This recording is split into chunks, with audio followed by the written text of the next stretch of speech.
All right, so round two here, everybody, round two. I don't get to always talk to 9 a.m. about this, and it's not because I don't like 9 a.m. It's usually during 9 a.m. class, I think about what I want to say later, and then I record it, and you guys are just, unfortunately, like my guinea pigs for like thinking through what I want to say. So I get to do this today with class. So it's been a little while since I did one of these like health, nutrition talks. You know, I joked yesterday that alcohol is the fourth macronutrient. Everyone wishes it was the fourth macronutrient, but talk today is alcohol and fitness, and do they mix? And if you want the cliff notes, the fast-hitting notes, the answer is not really. They don't really go together. Now, I'm not here to say you cannot drink alcohol. I want you to realize that you are human beings, and I believe in freedom and liberty and being able to do things that you want to do. Just realize that everything that you do in your life either takes you one step closer to being healthy or one step further away. And one of the things I try to communicate to all of you when we do our classes here is that like every single choice that we make has that opportunity to take us one step closer or one step further away. And you have to decide in your own life, is it worth it to have the drink at night because you're stressed and it makes you feel good? And that's fine?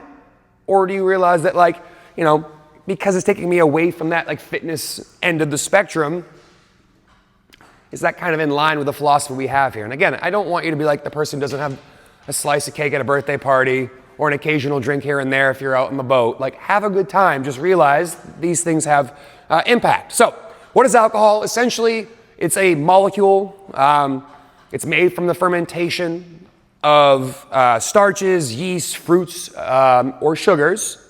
And essentially what happens when you ingest alcohol, about 20% of the alcohol in the item goes into your bloodstream as it hits your mouth, which is why people get, drunk a little bit faster than it feels like is normal for digestion. But it goes into your mouth, then it goes into your stomach, and then from your stomach it goes into your small intestine. So before it gets to your small intestine, about 40% of the alcohol that you just ingested has already begun to circulate through your bloodstream.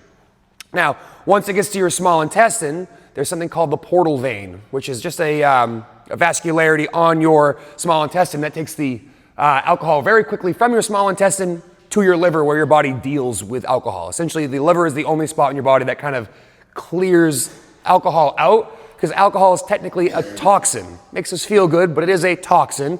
And the liver is really the only place where your body can deal with that. And your body can clear about 1 drink per hour, which, again, without getting into the exact amounts, I'm sure you guys have all seen those charts, like 1.5 ounces for a shot, 5 ounces for wine, 12 ounces for a small beer or a light beer, whatever. It's different for everybody. Just keep it nice and simple, a drink per hour. And because alcohol is a toxin, before your body will deal with anything else like digestion or bodily processes, the alcohol sets off alarm bells. We got to take care of this first, like a 5-alarm fire. So your liver is now in charge of clearing out this alcohol because it's detected as a toxin and it wants to clear it. Now, when you put that alcohol in, those processes kick on and things like fat burning turns off, muscle protein synthesis turns off, your ability to get into REM sleep no longer is possible, which is why you probably heard if you are going to drink, however many drinks you have is how many hours before bed you should stop. Like if you have 5 drinks, you should stop 5 hours before bed so your body has time to process this so you can get into REM sleep, which again, it helps you have restorative sleep. So every time you drink, I want you to think you're either taking yourself one step closer to fitness or one step closer to sickness. And again, an occasional drink's not a big deal, but if you're someone that binges and has 8 or 9 drinks, realizing that's, again, taking you further towards sickness and further away from fitness. So some of the negative side effects, increased anxiety. When we take in alcohol, we actually have this nice effect where we lose some anxiety. It's why drinking is like social lubricant. You go out and have a couple drinks, it's easy to talk to people. Well, they've done studies and figured out that when you are in the absence of alcohol, so if you use alcohol to reduce your anxiety, when you're not drinking, you actually have elevated levels of anxiety because your body doesn't know how to deal with social interaction.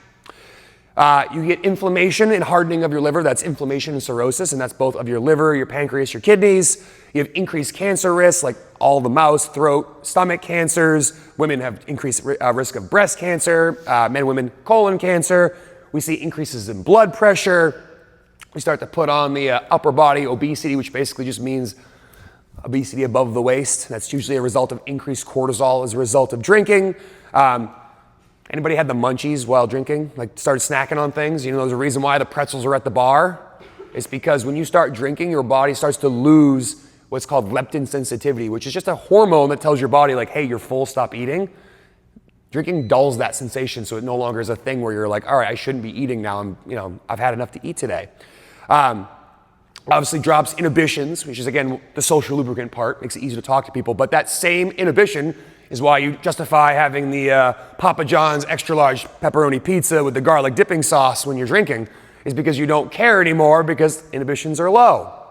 But the things I care most about, in addition to all these things, are things we talk about why we come here. One of the things we want to do with our food intake is support exercise, but not body fat.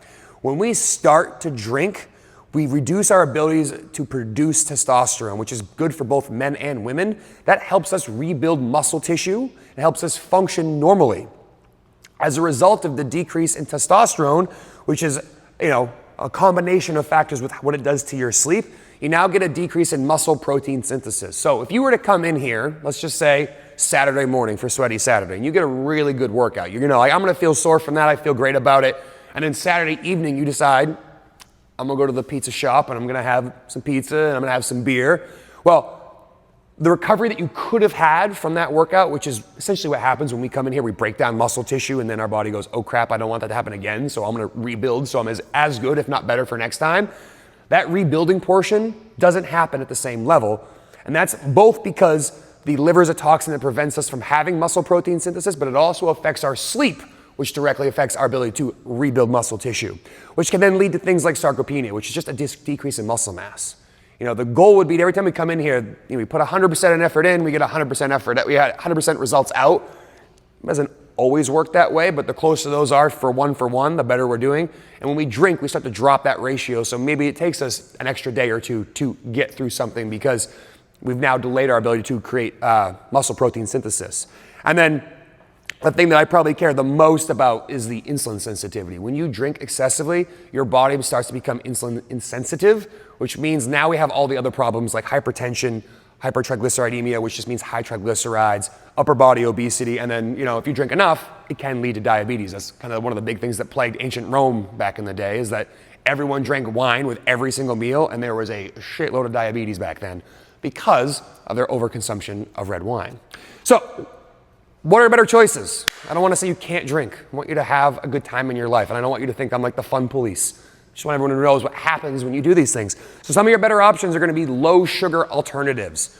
Things like red wine, dry white wine, and then hard alcohol. So like the vodkas, the gins, the tequilas, the whiskeys, probably not the honey infused Jack Daniels, but just a whiskey, and then have it with mixers that are non-sugar based. You're not making, a screwdriver because it's all orange juice. So, again, the idea here is I want everyone to think about when they put things in their body, what happens as a result of it. I don't want you to have no fun in your life, but I want you to realize what happens when we do these things. Do you all have any questions?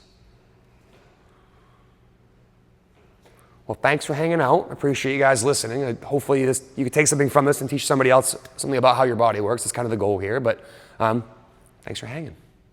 Thanks, Sherry. You're welcome.